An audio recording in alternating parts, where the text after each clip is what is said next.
You're going to come to a point in your program where you're going to have to weigh the risk over doing something with the reward that's going to come from it.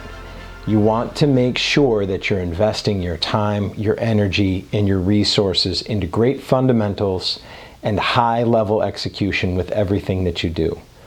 At some point, though, you're probably going to end up taking some risk. And I would say make that a calculated risk. If it's using a garnish or using a different product, if it's doing something a little more modern and you're not sure about it, try and get as much feedback as you can from the right people, from trusted sources. But weigh that risk over the reward. Can you execute a tournée?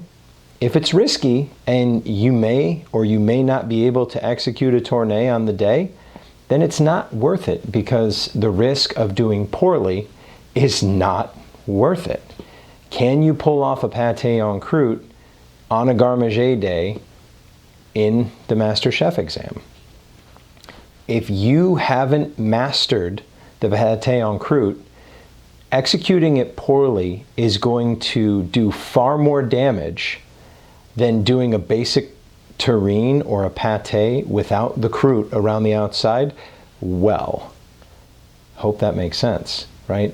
So weigh your risk against your reward and take calculated risks when you can, because that's how we all get better, but don't take foolish risks, especially if you're not sure on the outcome.